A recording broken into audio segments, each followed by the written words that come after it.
just got back from a session on Manor Farm on the Linear Complex and I'm absolutely buzzing. I've not had a lot of sleep in the last 2 nights, which can only mean one thing, that I've been catching. I actually initially went down to Fish St John's and it was quite busy, so I had a quick look around Manor and I managed to find a few fish showing. Luckily the guy was packing up where the fish were showing, so I dropped straight in after him on Sunday afternoon. I got 3 rods out on the spot and put some bait in, and during the first night I had 4 fish, including a stunning common of £25 and a fat mirror of £27.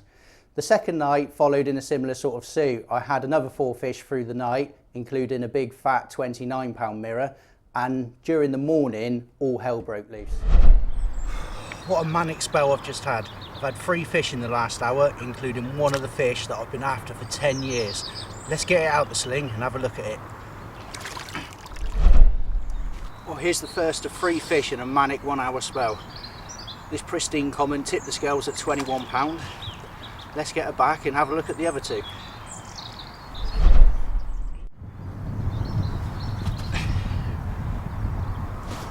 Check this one out, an absolutely gorgeous chestnut coloured £24 mirror.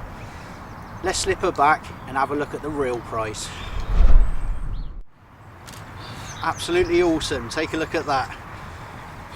One of the nicest day ticket carp in the country. The awesome spike from Manor Farm at £40 12 ounce. I guess we better go over to the studio and have a look at the rigs, bait and the tackle that I used to catch this fabulous creature.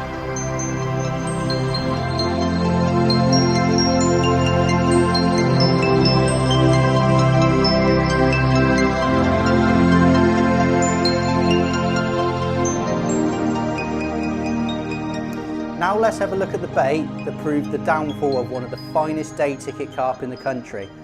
First of all, I popped down to my local supermarket, got myself a kilo of frozen sweet corn, and I just poured that into the bucket. The next thing that I did was got some Betalin and I just sweetened it up. Sweet corn is a fantastic carp catching bait. They absolutely love it, and I just think it's so sweet and it's soft and they can digest it. So I just poured a little squirt of Betalin, not too much, and then I just gave the bucket a shake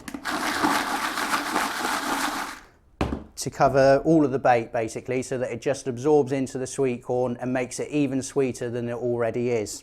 Next of all, I added some Equinox boilies. I've been using these a lot lately and been catching absolutely shed loads of fish. I've basically taken a 3 kilo bag with me for the session and I ended up getting through it all because I was on fish and I was catching. So initially I probably put about sort of half a kilo, 3/4 of a kilo into the mix. Like so. The next ingredient is hemp. Now I cook the hemp myself, but you can also get it in jars ready prepared, but I like to cook it myself. It's just something that I've always done. So for demonstration purposes, I'm using this. So I'm just going to pour the ready-made hemp into the jar. And again, I probably used about sort of a couple of kilos of hemp into the mix, 3/4 of a kilo of sweet corn, and then just give it a mix round. And the last thing that I add to the mix is the Responsing Cream Bait Booster from CC Moore. Now this stuff really is the icing on the cake. I probably put about 200 ml in the mix, and then again just give it a stir, and then I sort of make the mix up a few hours before, and that just allows it all to sort of absorb into the bait and give it a big creamy boost. And that, ladies and gentlemen, is the mix that's responsible for my red letter day on Manor.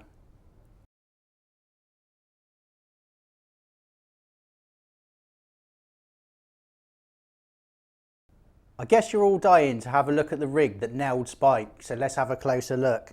First of all, I got a ready-made Chod rig leader from ESP. Now they're 1 metre long, and the colour that I always go for is the original camo. So all I've done is I've taken it out of the packet and unwound it, and as you can see is 1 metre long. It comes with 2 beads, and what I do, I slide the first bead up to about 3/4 of the way up the lead core leader. The second bead is just sat on a little bit of silicone which just locks it in place, and all I do is I take the end bead off and put it on the side. Next of all, this may surprise a few of you, but I use an ESP ready-made chod rig. Now these are absolutely spot on and they're perfectly tied. Much better than what I can tie them myself, so why would I want to tie them myself when I can have them ready-made? They use the same hooks that I always used, the same bristle filament that I always used, and I've always tried to tie them up exactly the same. And the shorter ones are quite difficult to tie sometimes for a lot of people, so I always use the ready-made ones. Next, all I need to do, they come with a little ring swivel on the end. Thread the end of the lead core through the ring swivel, slide it up to the bead, and then you need to put the end bead back on, which I just thread through a baiting needle, hook onto the loop of the lead core leader, and slide it back onto the lead core. And then you need to locate that end bead just over the little bit of silicone that's on there. Now, I always fish the chod beads fairly close together, because when the fish comes down and picks up the hook bait, I always want them to slide against the bead, which sets the hook straight away. The next thing I do is add the lead onto the rig. I use a 4-ounce lead, basically because I was fishing at about 100 yards out, so I need a decent sized lead. And what I've done with the lead, I've actually cut off the swivel. On the end of the lead core leader, you can see that it's got a quick link on there. So I just slide it open, hook the lead on, like so, and then slide the chod rig sleeve over the top, which is already on the leader. So basically, when you hook a fish, the bottom bead slides all the way down, and then you've got, this acts as like a shock absorber so that it basically doesn't pull the hook out. So now what we need to do is mount the hook bait onto the chod rig. Hook bait wise, for chod rig fishing, I always use a cork ball pop-up, and this time I was using the 15mm Equinox pop-up in the cork baller to match the freebies that I was putting out. We've already had a look at the spod mix that I knocked together, and there was quite a lot of Equinox in it. So there's various different ways of attaching the hook bait to a chod rig, and I do mine slightly different to other people. All I do, I actually push a cork ball pop-up onto a baiting needle, and then I take some super floss, slice off about sort of 6-8 inches, and then I fold it in half. And I hook the loop onto the end of the needle, and then I've got the loop at the top, in which I just insert a small bait stop. So I just thread the bait stop in and pull it tight. Now I do this, I have lots ready to go before I turned up, so it's always ready just to attach onto the ready-made chod rig. So now all I do, you've got the little ring on the back end of the rig. I thread the bait floss through the ring, and then all I do is just tie a couple of overhand knots and pull it nice and tight.